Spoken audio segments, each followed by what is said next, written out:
চ্যাংদোলা মন্তব্য কে করেছিলেন? শুভেন্দু অধিকারী, রাজ্যের বিরোধী দলনেতা। সংখ্যালঘু কর্মীরা, বিজেপির যারা সংখ্যালঘু কর্মী, তারাই এই চ্যাংদোলা মন্তব্যে এবার ক্ষুব্ধ।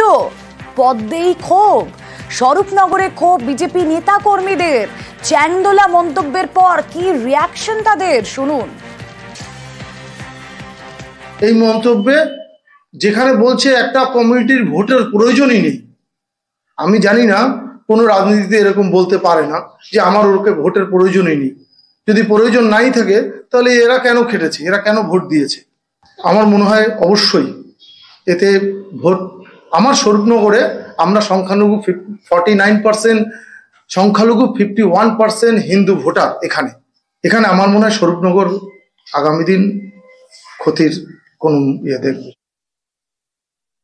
বর্তমান যে পরিস্থিতি যেটা তৈরি করছেন, বিশেষ করে শুভেন্দু বাবু, ওনার ভাষাভিত্তি দেখে আমাদের মনে হয় যে উনি এই ভারতীয় জনতা পার্টিটাকে বেশি দূর উনি এগিয়ে নিয়ে যেতে পারবে না। এই যে সমস্ত ভাষাভিত্তি উনি ব্যবহার করছে, বিশেষ করে মুসলিমদের বিরুদ্ধে, তাতে করে আমাদের এই রাজনীতিটা এগিয়ে নিয়ে যেতে আগামী দিন খুব সমস্যা হয়ে যাচ্ছে।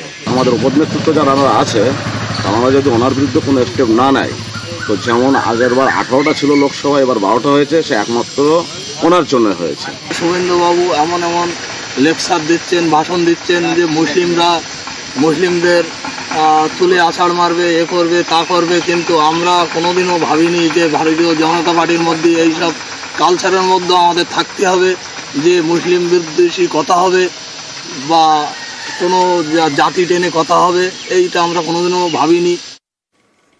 এবার শুভেন্দু অধিকারী ঠিক কি বলেছিলেন?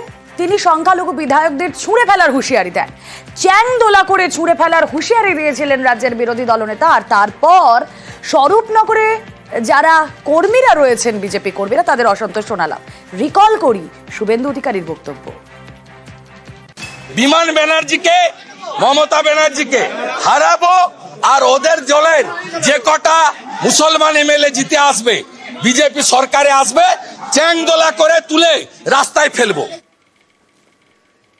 রাজ্যের বিরোধী দলনেতার মন্তব্যকে, তার এই মন্তব্যকে ঘিরে বিতর্ক না, সেটা একেবারে আনওয়েলকামড, তাকে সমর্থন করা যায় না, এমনটাই ভাবছেন দিলীপ ঘোষ।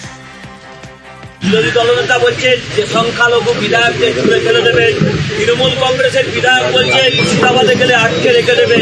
এই ধরনের রাজনীতি, এটা রাজনীতির বিষয় নয়, কিন্তু যেভাবে হাওয়া গরম করার চেষ্টা হচ্ছে বা যে ধরনের বক্তব্য সরকারি তরফ থেকে আসছে, প্রতিক্রিয়া তো হবেই। কোনোটাই আকাঙ্ক্ষিত নয়, কোনোটাই আমি সমর্থন করি না। গণতান্ত্রিক পদ্ধতির মধ্যে হোক, কিন্তু দায়িত্বটা সরকারকে নিতে হবে যাতে পিসফুল সবকিছু হয়।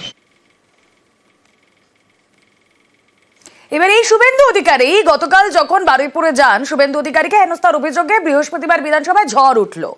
অধিবেশন কক্ষে কালো পতাকা নিয়ে বিজেপি বিধায়কদের ব্যাপক বিক্ষোভ, স্পিকারের বিরুদ্ধে স্লোগান, ওয়াকআউট। পাল্টা বিজেপির বিরুদ্ধে স্লোগান শাসক দলের বিধায়কদের। আর এই নিয়ে হাওয়া গরম তরজাকে।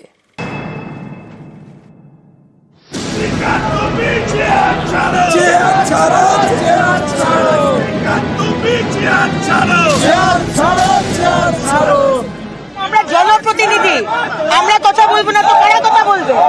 ভিতরে মাইক বন্ধ করে দিচ্ছেন, সাসপেন্ড করে দিচ্ছেন। কোন চেয়ারের জন্য? কোন চেয়ার?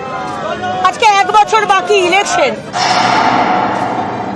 আমি চাই না যে লোকসভার মধ্যে সবাইকে বাদ দিয়ে আমরা আমাদের একতরফা বিলগুলো পাস করে যাবো, সেটা আমরা চাই না। ওদের সুযোগ রয়েছে, আসতে পারে, বড় একটা বিল আছে, সেই বিলে ওরা পার্টিসিপেট করতে পারে যদি ওদের ইচ্ছা হয়। বৃহস্পতিবার গরম বিধানসভা, কালো পতাকা নিয়ে বিক্ষোভ দেখান বিজেপি বিধায়করা। ওয়েলে নেমে চলে পদ্ম বিধায়কদের বিক্ষোভ। বিধানসভা চত্বরে কাগজ ছেড়েও বিক্ষোভ দেখান বিজেপি বিধায়করা। স্পিকারের পদত্যাগের দাবিতে চলে স্লোগান।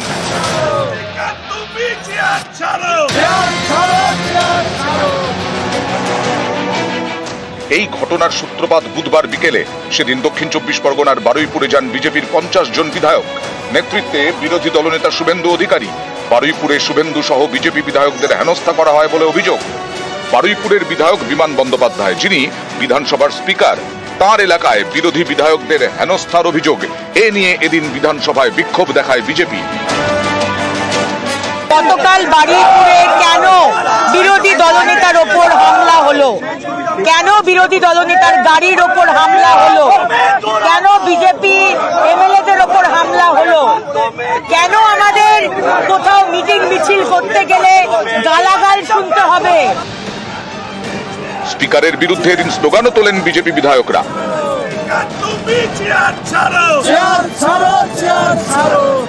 আমি যখন চেয়ারে অধিষ্ঠ হয়েছি তখন কিভাবে আমি অধিষ্ঠ হয়েছি সেটাও ওরা জানে, এবং স্পিকার চেয়ার কখন কিভাবে ছাড়বে আমাদের গণতান্ত্রিক প্রক্রিয়া রয়েছে, সংবিধানে রয়েছে। কিন্তু এইভাবে চিৎকার করে স্পিকারের দিকে দৌড়ে এসে চেয়ার ছাড়ানো এইসব কোনোদিন হয়নি। এরা জানে আমাদের যে রুলসে পরিষ্কার করে বলা রয়েছে কি করা যাবে কি করা যাবে না, কেউ মানে না, না মানলে পরে কত বলবো। বিজেপি বিধায়কদের বিক্ষোভ স্লোগান পাল্টা বসে থাকেন তৃণমূল। শাসক দলের বিধায়করাও স্লোগান দিতে থাকেন।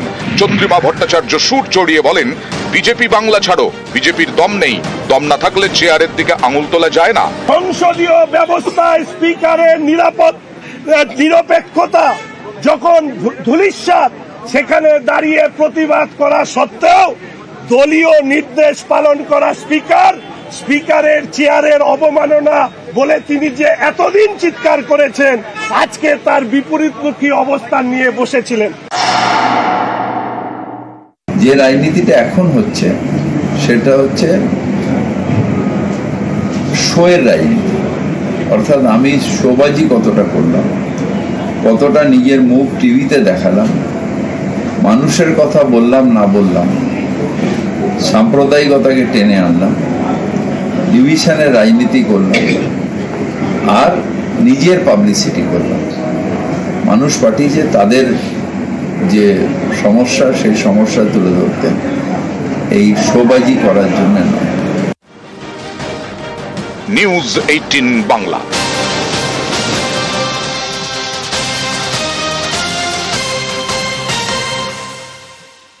এবার প্রতারণার অভিযোগ শাহজাহানের স্ত্রীর।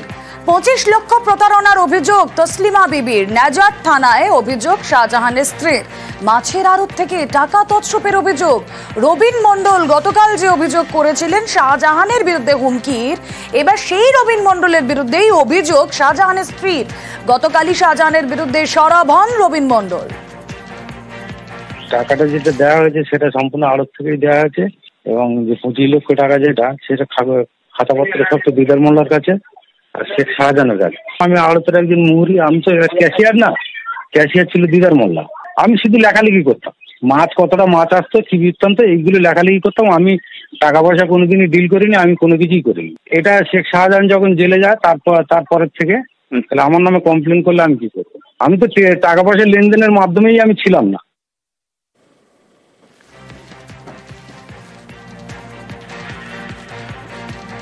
আমি মার্কেটে বসে আছি, হঠাৎ মালঞ্চের থেকে মফিজুল মোল্লা এলো, তাহলে এই নিয়ে ফোনটা ধর। আমি কে ফোন করেছে? বলে শেখ শাহজাহান। বলছে বলে তোদের ব্যবস্থা করে দেবো, তোরা মার্কেট নিয়ে খুব উৎপাত করছিস, ওই বাড়ি ঘরদের ভাঙচুর করে দেবো, বম মেরে দেবো, তোদের বাড়ি ছাড়া করবো। ওই ইমিডিয়েটলি হঠাৎ আমরা খুব আতঙ্কের মধ্যে আছি। এমতো অবস্থায় আমরা ইডি দপ্তরে যাই, সেখানে গিয়ে আমরা ইডি দপ্তরে সবকিছু জানাই, যে কোনো আইনে একটা ব্যবস্থা করা হোক, আমরা কিভাবে কি করব আমরা থাকতে পারছি না।